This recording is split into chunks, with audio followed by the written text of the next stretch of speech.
On May 21, 1946, physicist Louis Slotin was leaning over a silvery metal sphere when his screwdriver slipped.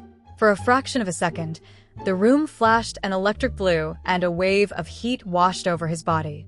In that instant, Slotin knew, with absolute certainty, that he was already dead.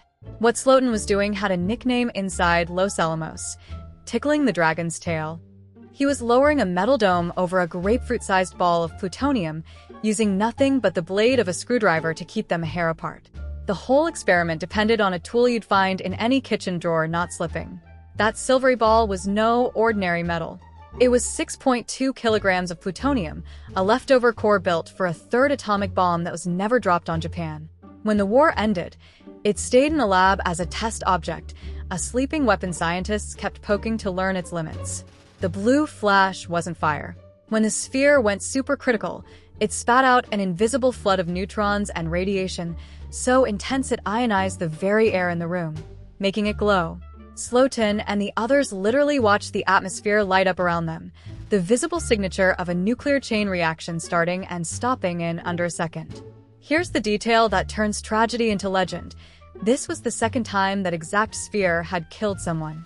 Just 9 months earlier, a young physicist named Harry Daghlian had been stacking tungsten carbide bricks around the very same core, alone at night. Daghlian's hand slipped, and one heavy brick fell directly onto the assembly. The core surged critical. He frantically knocked the brick away with his bare hand, but the dose was already lethal, and he died 25 agonizing days later. 2 accidents, 2 slips, 2 dead physicists, all caused by the same lump of plutonium. The crew stopped using the official designation and started calling it what it felt like: the Demon Core.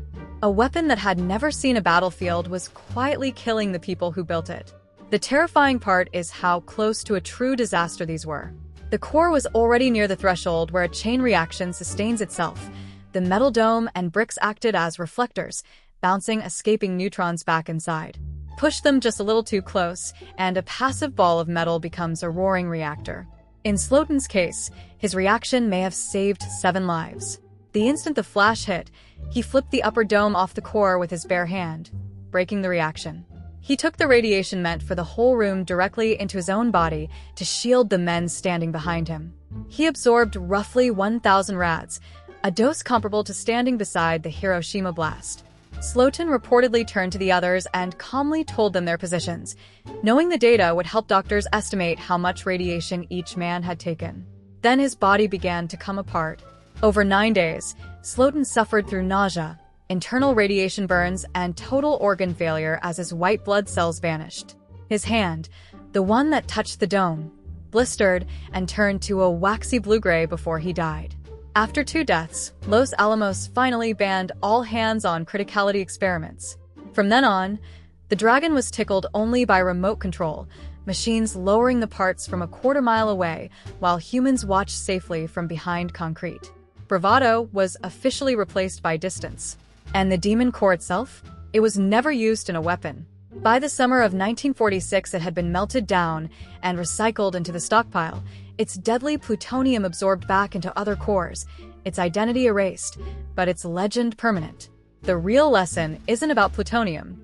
It's about how a screwdriver and a moment of confidence stood between 2 brilliant men and an invisible force that gives no second chances. The most dangerous thing in that room wasn't the metal. It was the belief that they had it under control. If this story gave you chills, drop a comment. Would you have had the nerve to do experiments like this? With nothing but a screwdriver? Tell me what you think. And subscribe for more true stories where science gets terrifyingly close to the edge.